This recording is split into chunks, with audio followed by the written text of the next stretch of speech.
why is Ted Cruz not speaking up more about the voter fraud that's going on in Texas? Does he not care about retaining the position that he's held? Like, I could understand it if you're going to, like, stab somebody in the back because you're being elevated, because you're being put in a position of power. Like, that at least I can get. I can logically follow that chain of events, but why are you kneecapping your own side and damaging your own power and position and profits and everything? Like, what is wrong with you people? So you see what I mean, Lynn? Like, I don't know if not voting for congressmen or senators would work, because they're the ones undercutting themselves. Like, I don't know what's motivating anybody at this point. Yes, Texas made a ride in Harrison. That's right, for emperor. For emperor. Now, we're going to, tell you what, we'll print out about 14 million mail-in ballots, and they'll all be for me to be emperor, and then we'll just take over playing the game that they have written the rules for. Thank you for the call, Lynn. It's infuriating. And look, maybe Texas secession is the way to go. Like, I was joking about it the other day, but am I joking? Is it a joke? If Kamala wins, can Texas secede? What is the argument for being in the federal government right now? What benefit are we getting? We're being invaded? Our young men are, as we speak, probably on a bombing sortie of Iran for some reason, nothing to do with us. Doesn't benefit us to be in Ukraine. Doesn't benefit us to be paying for the UN and NATO and everything else our federal government has gotten us into. I don't want to be under the upcoming federal free speech restrictions. What is the point of being in this? Like, it's nothing but negative. We get no benefit.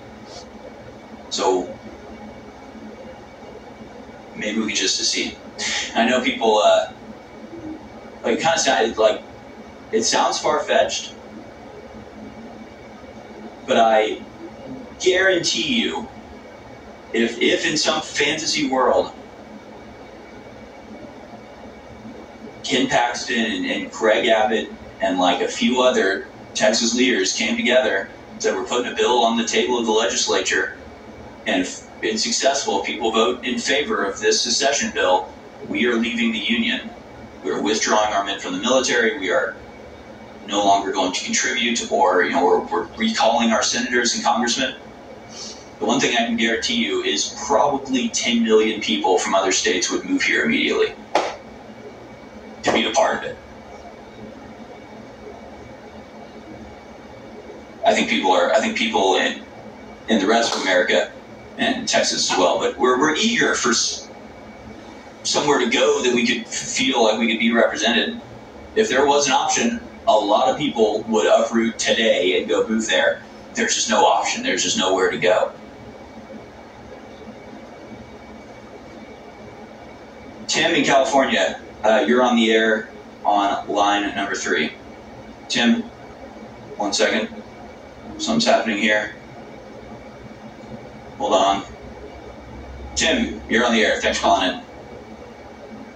Hey, good morning, Harrison.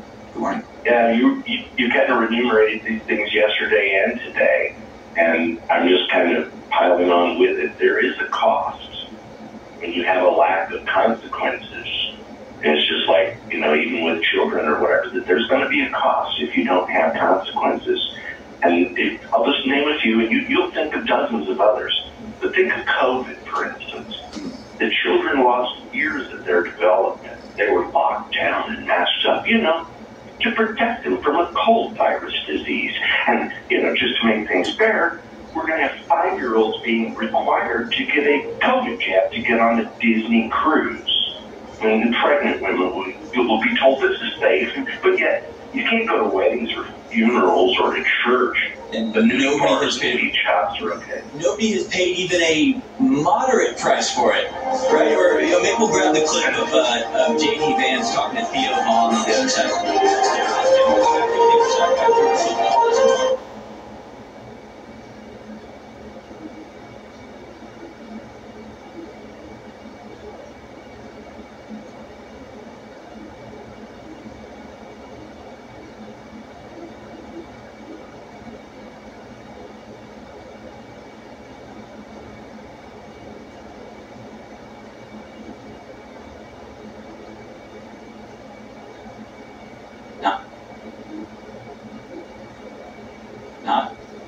true. So what's the real reason? Let's go to your calls again. Amanda in Phoenix. Go ahead, Amanda, you're on the air. Can you hear me okay? Yep. Okay. Yes, I have two things. One thing is that in Arizona, there is a bunch of propositions, but they're actually to counteract a lot of what the left has done in our state. For example, the left put a proposition on the ballot, Proposition 140, which everybody should vote no on, which would make ranked choice voting legal in the state of Arizona.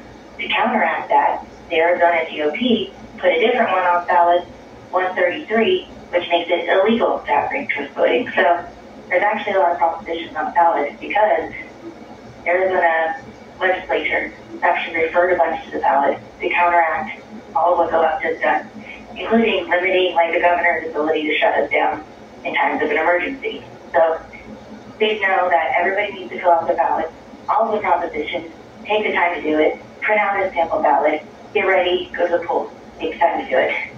And let me ask, do you have a voter's guide that you rely on? Is there an organization that you can look to see what props you should vote for and what you shouldn't? Yeah, the AZGOP website has what they call their golden ticket. And they will tell you what a synopsis of each of the propositions and why you should vote yes or no for them. Yeah, that's pretty good rundown then. Yes, it gives you, because the language is so convoluted and yes means no sometimes and whatever. Half the time with props, I'm like, wait, am I voting for this or against this? How is the way they word it is very weird. And I had somebody ask me, a friend of mine was like, has InfoWars put out a voter's guide thing for propositions in Austin? I'm like, no, we haven't. If you want to know what to vote for, go find the George Soros, go find the Open Society's voter guide and just do the opposite. just do whatever they say to do the opposite, and you should be good there. But we the other thing, yeah. I'm sorry to interrupt you, but the other thing I've just been trying to sound the alarm on this is that we really need everybody to go vote, because what the Arizona liberals are trying to achieve is not to overcome the vote with extra votes, but they're hoping for it to be close enough to create a recount and then draw out that recount so that we miss our opportunity or the deadline to send our electors to Washington. And our Secretary of State, Adrian Fontes, he said this out loud at an Arizona Chamber of Commerce meeting in January. He's like, well, it might be too close. When we have a recount, we don't get it done in time, we don't get our electors in time. So that is what they're trying to do in Arizona. So we need a large margin. We need everybody to go out and vote, because if they even try to push it to be close, they won't even get our electors to Washington in time. Well, yeah, I did not know about that scheme they're running, but I'm not exactly surprised. Very, very interesting. And I believe Arizona was one of the 6 states that has one of the secretaries of state that are all working in coordination, collaborating with each other to rig the election and deny victory to Donald Trump. And I'll find some more information about that here momentarily. Thank you so much for the call, Amanda. Fantastic stuff. I'm going to go to Will in California on line 11 here. Tina Peters is one that we haven't covered very much. I think most of it went down while I was still on a paternity leave.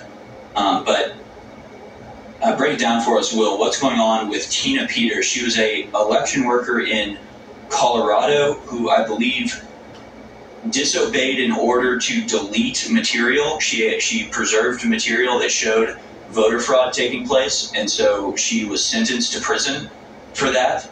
They charged her with some crazy, hacking of a government computer or something along those lines. But what she did was preserve accurate information that showed that there was malfeasance going on. What's the latest with that, Will?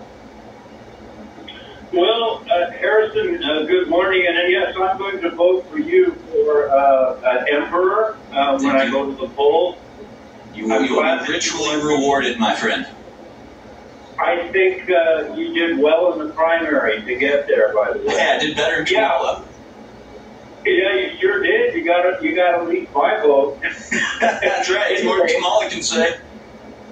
Exactly. Hey, between Alex Jones, Rudy Giuliani, and now Tina Peters, She was the county recorder clerk in Mesa, Colorado, Gold Star mom, 69 years old, never even had a parking ticket, given 9 years by this pompous activist in a black robe for doing her job and finding obvious wrongdoing in the 2020 election.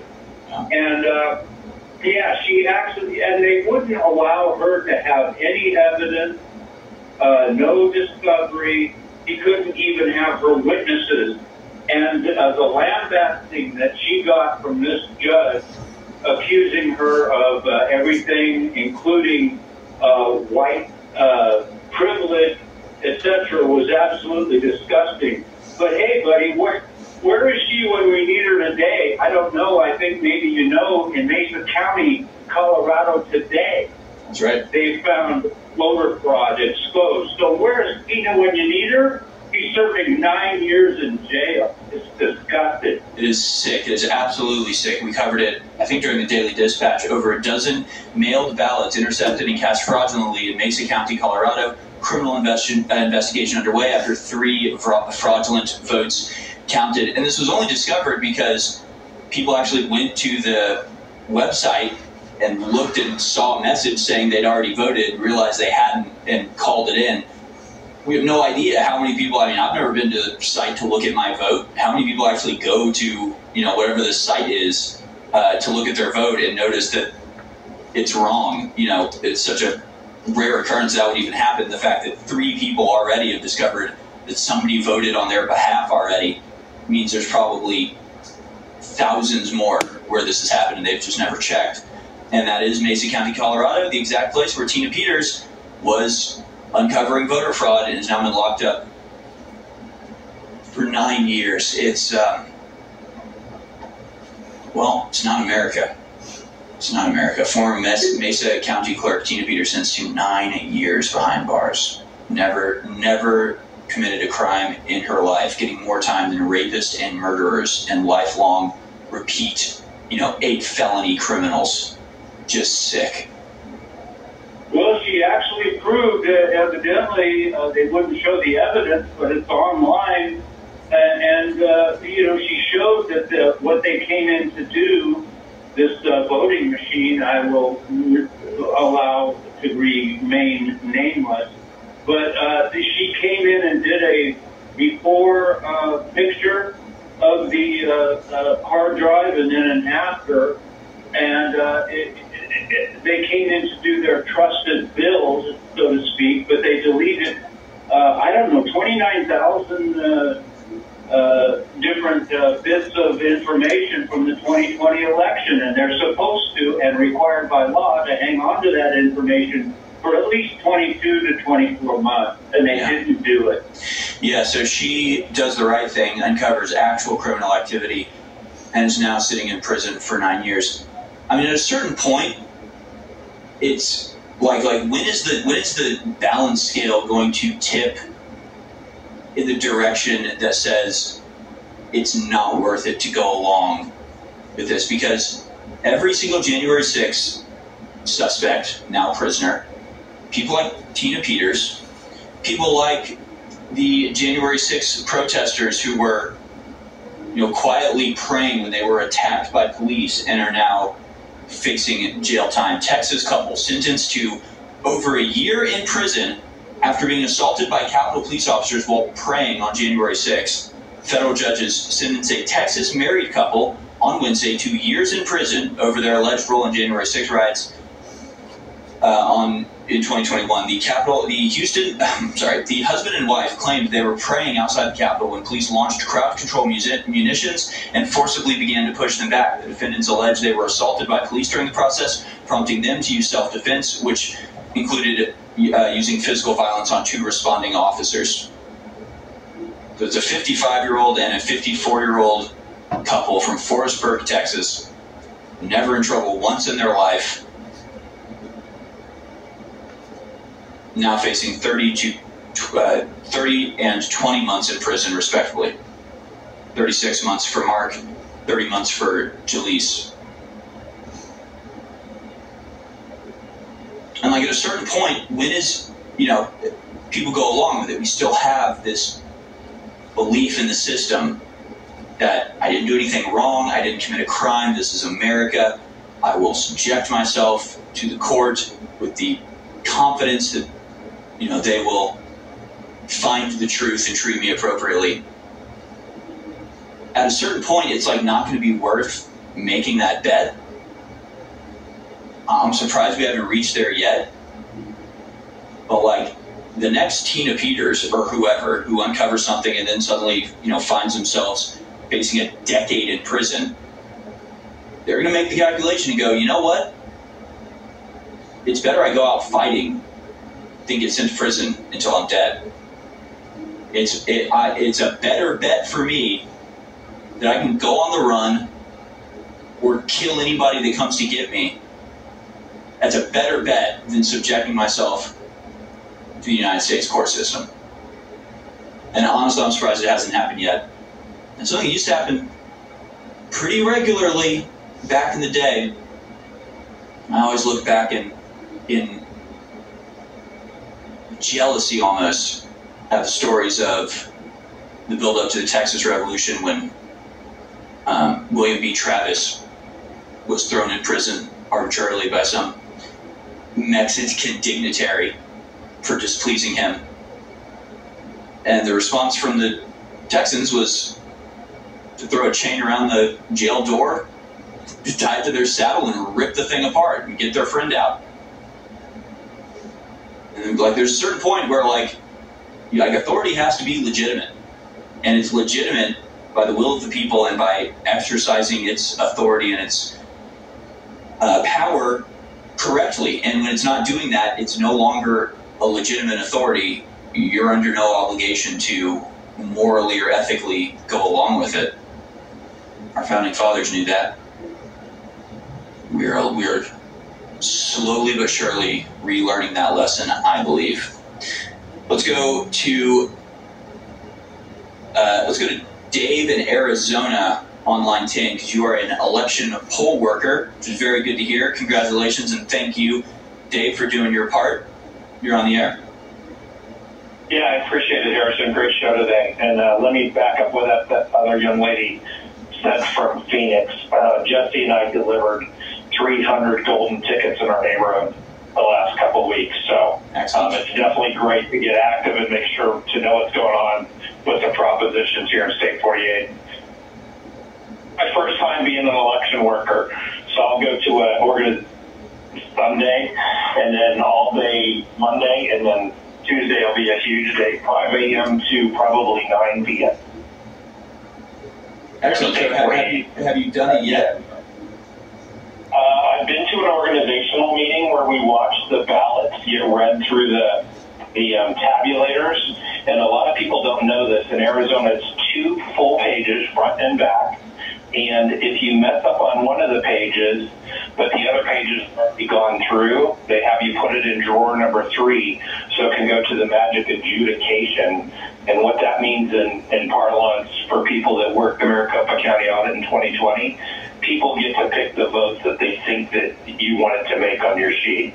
So people need to be very diligent and fill out their bubbles correctly.